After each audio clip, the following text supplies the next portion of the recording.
Hello दोस्तों, स्वागत है आपका रेलवे टेक्स्ट बुक पर और स्वागत है आपका इस सीरीज में जहां पर हम लोग स्टार्ट करने वाले हैं सुपर 15 सीरीज। और ये सीरीज दोस्तों आपके लिए हर एक railway exam point of view से बहुत ही ज्यादा महत्वपूर्ण है। और इस सीरीज में हम लोग डेली जो है दोस्तों सुबह 9 बजे जुड़ेंगे, तो आप मेरे साथ यहां पर जुड़ना मत भूलेगा। ये आज से सीरीज स्टार्ट हो रही है जहां पे हम लोग 15 इंपॉर्टेंट क्वेश्चन जो है डेली क्या करेंगे और बिना समय को व्यर्थ करते हुए ट्राई करेंगे कि इसको छोटा सेशन रखें जिससे ज्यादा से ज्यादा रिवीजन कर सके। और हम इसमें प्रीवियस ईयर क्वेश्चन की सीरीज स्टार्ट कर रहे हैं। तो चलिए एक बार जल्दी जल्दी से शेयर कर दीजिए इस सेशन को जिससे सभी लोग जुड़ सकें। तो चलिए शुरुआत करेंगे इस सेशन की और एक बार सभी लोग यहां पर क्या करेंगे, चलिए यस टाइप करेंगे और फिर हम लोग बढ़ते आगे की तरफ। ठीक है, चलिए एक एक क्वेश्चन का आंसर करना है आप लोगों को। पहला सवाल आपके सामने देखिए, who was the 8th secretary general of UN? संयुक्त राष्ट्र के 8वें महासचिव कौन थे? एंटोनी गुटरेस, जो है कोफी उन्नान या यू शांत और बान की मून? ये दोस्तों एनटीपीसी सीबीटी 1 5 जनवरी 2021 शिफ्ट 1 का सवाल है आपके लिए। चलिए इसका करेक्ट आंसर क्या होगा? बान की मून करेक्ट आंसर हो जाएंगे। अब यूएन की स्थापना कब हुई थी? तो ये यूएन की स्थापना हुई थी 1945 में। कब हुई थी? 1945 में। इसका जो है मुख्यालय कहां पर है? तो न्यूयॉर्क में है, ये आपको ध्यान रखना है। यूएन के सदस्य देश कितने हैं? तो आप कहोगे इसके सदस्य देश जो है वो 193 हैं अभी वर्तमान में, ये ध्यान रखेगा। ये आपको याद रखना है, भूलना बिल्कुल भी नहीं है। ठीक है, ये इंपॉर्टेंट है। चलिए नेक्स्ट क्वेश्चन पढ़ते हैं, अगला सवाल। When did the Simon Commission arrive in India? Simon commission Bharat में कब आया था, ये आपसे पूछा जा रहा है। ये 4 जनवरी 2021 शिफ्ट 1 का सवाल है। 1931, 1928, 1927 या 1930? तो सही उत्तर हो जाएगा 1928। क्या होगा आपका आंसर? 1928 हो जाएगा साइमन कमीशन। साइमन कमीशन को जो है दोस्तों गोरा कमीशन भी कहा गया है, ये भी आपको ध्यान रखना, मतलब व्हाइट कमीशन भी कहा गया है, ये ध्यान रखिएगा। इसका विरोध हुआ था, इस कमीशन का विरोध हुआ था, इसलिए दोस्तों यहां पे क्या कहा गया था? Simon go back.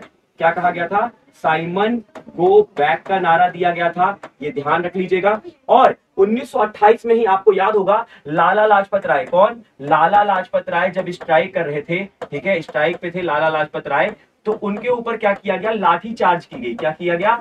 लाठी चार्ज, जिसकी वजह से जो है लाला लाजपत राय जी की मृत्यु हो जाती है, ये भी आपको याद रखना है। ठीक है, चलिए नेक्स्ट क्वेश्चन बढ़ते हैं। अगला सवाल आपके लिए ये रहा। The world's largest reef system, the Great Barrier Reef, is situated in which sea? कह रहे विश्व का सबसे बड़ा भित्ति तंत्र ग्रेट बैरियर रीफ किस समुद्र में जो है ये स्थित है, ये आपसे पूछ रहे हैं। क्या ये कोरल सी है, ब्यूफोर्ट सी है, सेल्टिक सी है या फिर कैस्पियन सी है? तो करेक्ट आंसर क्या हो जाएगा? करेक्ट आंसर होगा आपका कोरल सी। ठीक है, कोरल मतलब होता है प्रवाल। क्या होता है? कोरल का मतलब होता है प्रवाल। और आपको दोस्तों ये भी ध्यान रखना, हमारे भारत में प्रवाल द्वीप के नाम से कौन सा द्वीप जाना जाता है? कई बार ये सवाल पूछा जाता है, तो आप कहोगे लक्षद्वीप को कहते हैं। किसको? लक्षद्वीप को कहा जाता है, प्रवाल द्वीप, ये ध्यान रखिएगा, लक्षद्वीप को। ठीक है, चलिए नेक्स्ट क्वेश्चन पढ़ते हैं। अगला सवाल आपकी स्क्रीन पर ये रहा।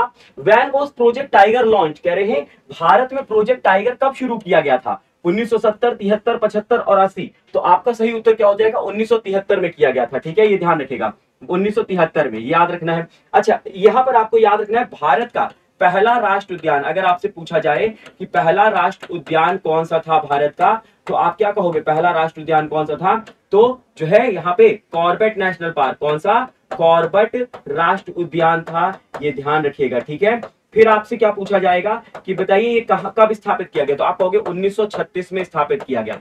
किसके लिए दोस्तों ये बनाया गया था? तो टाइगर के संरक्षण के लिए बनाया गया था, ये भी आप याद रखोगे। ठीक है, ये जो है बंगाल टाइगर, किसके लिए? बंगाल टाइगर के संरक्षण के लिए बनाया गया था। हालांकि इसका अब नाम बदल गया है, इसका नाम हो चुका है रामगंगा। क्या हो गया है? रामगंगा राष्ट्र उद्यान। क्या हो गया है? रामगंगा राष्ट्र उद्यान हो गया है, ये भी आपको ध्यान रख लेना है। चलिए नेक्स्ट क्वेश्चन बढ़ते हैं। अगला सवाल आपके लिए, Who led the railway strike in 1974? 1974 में रेलवे हड़ताल को नेतृत्व किसने किया था? जॉर्ज फर्नांडिस, जेपी नारायण, एसबी मुखर्जी और मोरारजी देसाई? करेक्ट आंसर होंगे जॉर्ज फर्नांडिस, ये आपको ध्यान रखना है। भारत की पहली रेल कब स्टार्ट हुई थी? तो 1853 में हुई थी। कहां से कहां तक चली थी? तो आप कहोगे बॉम्बे से थाने चली थी। ठीक है, और कितना किलोमीटर कवर किया था? तो 34 किलोमीटर। कितना समय लिया था? तो 1 घंटा 15 मिनट। कितना लिया था? 1 घंटा 15 मिनट लिया था, ये आपको ध्यान रखना है। और इसमें जो है दोस्तों 14 बोगी लगे थे, 14 कैरेजेस थे। क्या थे? 14 कैरेजेस थे, ये याद रखिएगा। और 400 पैसेंजर, कितने? 400 पैसेंजर इसमें सफर किए थे और 3 इंजन इसमें लगे थे। इस ट्रेन में कितने इंजन लगे थे? तो आप कहोगे 3 इंजन लगे थे। और इन 3 इंजन के नाम क्या थे? पहले का नाम साहिब, ध्यान सुनिएगा, साहिब। दूसरे का नाम सिंध, क्या था, सिंध, और तीसरे का नाम सुल्तान, क्या था, सुल्तान। तो ये 3 इंजन लगे थे, ये आपको ध्यान रखना है, साहेब, सिंध और सुल्तान। ठीक है, नेक्स्ट क्वेश्चन बढ़ते हैं, अगला सवाल। A lie detector apparatus is also known as, देखिए झूठ पकड़ने वाले उपकरण को इस रूप में भी जाना जाता है, पॉलीग्राफ, सीस्मोग्राफ, बैरोग्राफ और पोलैरीमीटर। तो देखिए दोस्तों, झूठ पकड़ने वाले जो इंस्ट्रूमेंट होता है, उपकरण होता है, उसको हम कहते हैं पॉलीग्राफ। क्या कहते हैं, पॉलीग्राफ कहते हैं। जैसे अगर आपसे पूछ लिया जाएगा कि बताइए वायु की गति को मापने के लिए किसका इस्तेमाल किया जाता है, वायु की गति को मापने के लिए, तो आप कहोगे एनेमोमीटर। किसका, एनेमो, ठीक है, एनेमोमीटर का इस्तेमाल किया जाता है, ये ध्यान रखेगा। इसी तरीके से आपसे पूछ लिया जाएगा कि बताइए गहराई को मापने के लिए, किसको, गहराई को मापने के लिए, तो गहराई को मापने के लिए फैथोमीटर, किसका इस्तेमाल किया जाता है, फैथोमीटर का इस्तेमाल किया जाता है, ये ध्यान रखिएगा। अगर पूछ लेंगे ऊंचाई को मापने के लिए, ऊंचाई को मापने के लिए किसका इस्तेमाल होता है, तो आप कहोगे अल्टीमीटर। किसका इस्तेमाल होता है, अल्टीमीटर का इस्तेमाल होता है, ये ध्यान रखिएगा। ठीक है, इसी तरीके से आपसे सवाल पूछे जाते हैं। अगला सवाल, अगला क्वेश्चन है आपके लिए कि who founded the servant of Indian society, भारतीय सेवक समाज जो है, इसकी स्थापना किसने की थी, गोपाल कृष्ण गोखले ने, स्वामी दयानंद सरस्वती जी ने, बाल गंगाधर तिलक ने, ज्योतिबा फुले जी ने, किसने किया था। तो सही उत्तर यहाँ पर क्या हो जाए, सही उत्तर होंगे गोपाल कृष्ण गोखले, जिनको दोस्तों महात्मा गांधी जी का राजनीतिक गुरु कहा जाता है। किसका, महात्मा गांधी जी के ये राजनीतिक गुरु, पॉलिटिकल गुरु कहलाते हैं, ये ध्यान रखिएगा। और ये भी आपको याद रखना है कि आपसे पूछा जाएगा स्वामी दयानंद सरस्वती जी ने किसकी स्थापना की थी, तो आप कहोगे आर्य समाज की। किसकी स्थापना की थी, आर्य समाज की, 1875 में। कब किया था इन्होंने, 1875 में। ठीक है, और ज्योतिबा फुले जी ने किसकी की थी, तो सत्य शोधक, किसकी, सत्य शोधक समाज की स्थापना की थी, और ये कब किया था इन्होंने, तो 1873 में किया था, ये ध्यान रखिएगा। नेक्स्ट क्वेश्चन बढ़ते हैं, अगला सवाल आपके लिए। द स्लोगन आराम हराम है वॉज गिवन बाय, देखिए नारा जो है आराम हराम है, ये किसके द्वारा दिया गया था, तो क्या सुभाष चंद्र बोस, भगत सिंह, जवाहरलाल नेहरू और दयानंद सरस्वती जी के द्वारा, तो आप कहोगे ये दिया गया था दोस्तों यहाँ पे जवाहरलाल नेहरू जी के द्वारा। और जवाहरलाल नेहरू जी ने दोस्तों, आपको याद होगा 1929 का भारतीय राष्ट्रीय कांग्रेस, कौन सा, भारतीय राष्ट्रीय कांग्रेस की अध्यक्षता भी की थी, ये याद रखिएगा, जो कि लाहौर में हुआ था। कहां पर हुआ था, तो यहाँ पे लाहौर में हुआ था, ये याद रखना है। उसके बाद सुभाष चंद्र बोस जी ने भी नारे दिए थे, कौन सा नारा दिया था, तो दोस्तों दिल्ली चलो का नारा इन्होंने ही दिया था, दिल्ली चलो, तुम मुझे खून दो मैं तुम्हें आजादी, ये भी इन्होंने ही नारा दिया था। ठीक है, दयानंद सरस्वती जी ने कहा था वेदों की ओर लौटो, इन्होंने कौन सा कहा था, वेदों की ओर लौटो। ठीक है, ये ध्यान रखना, लौटो, ये नारा दिया गया था किसके द्वारा, तो दयानंद सरस्वती जी के द्वारा।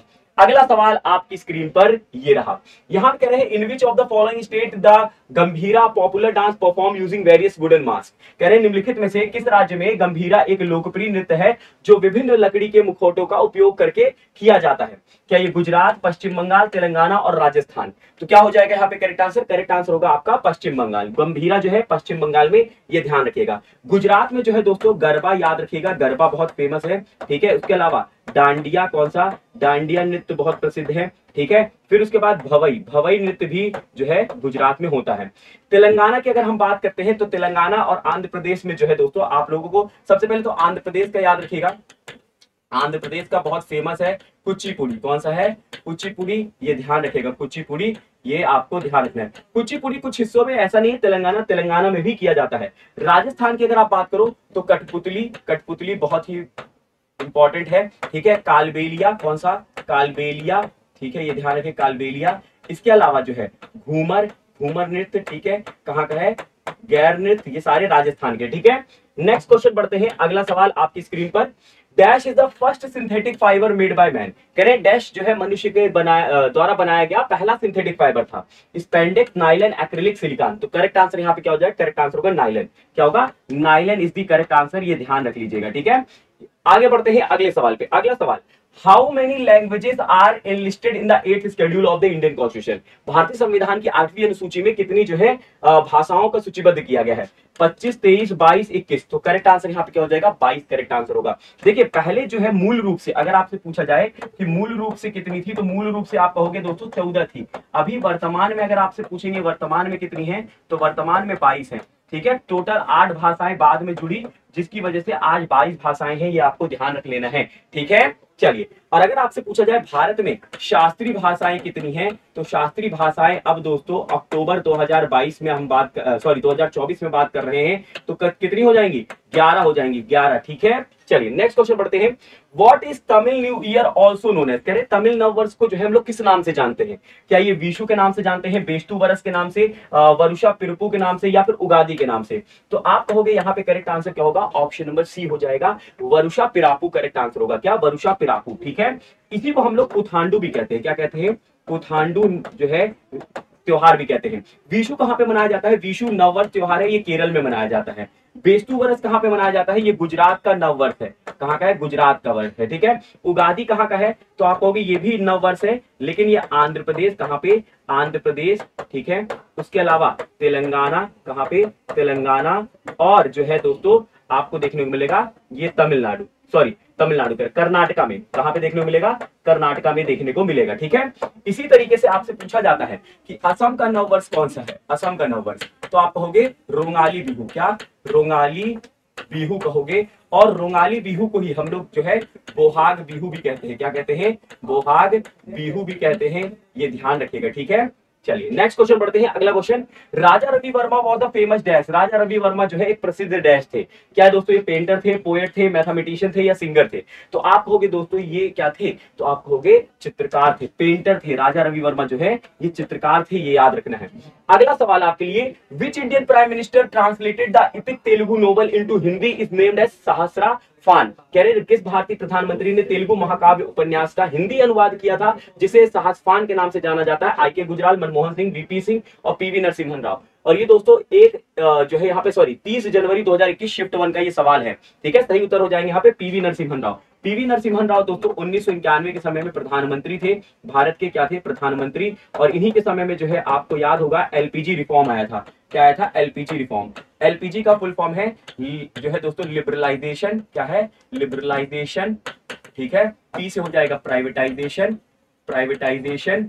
और जी से हो जाएगा ग्लोबलाइजेशन। क्या होगा? ग्लोबलाइजेशन, जिसको हम लोग क्या कहते हैं?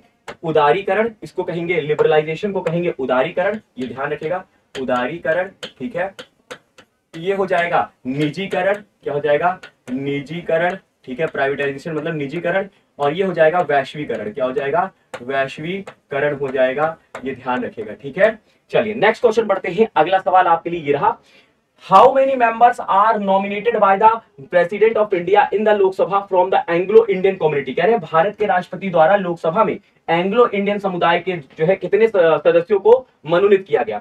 4, 6, 2, 3 कितने? तो आप क्या कहोगे? करेक्ट आंसर यहाँ पे हो जाएगा 2। लेकिन दोस्तों ये तो हम लोग प्रीवियस ईयर क्वेश्चन कर रहे हैं, क्योंकि दोस्तों ये पूछा गया 4 जनवरी 2021 शिफ्ट 2 में पूछा गया है ना? तो करेक्ट आंसर हम 2 कर रहे हैं। लेकिन हम अभी दोस्तों 2024 की बात कर रहे हैं, तो 2024 में अब जो दोस्तों 2 एंग्लो इंडियन मनोनीत होते थे अब वो नहीं होंगे। क्या होते हैं? 2 एंग्लो या कह दीजिए या एंग्लो इंडियन कह दीजिए। ठीक है, तो अब इनको मनोनीत नहीं किया जाएगा, नहीं मनोनीत किए जाएंगे, मनोनीत किए जाएंगे, ये आपको ध्यान रखना है। ठीक है, किए जाएंगे, ये याद रखिएगा। ठीक है, और आपको याद होना चाहिए कि राज्यसभा में मनोनीत कितने होते हैं? तो राज्यसभा में 12 व्यक्ति मनोनीत होते हैं। और ये कौन करता है? तो राष्ट्रपति करते हैं भारत के। ठीक है, ये याद रखेगा।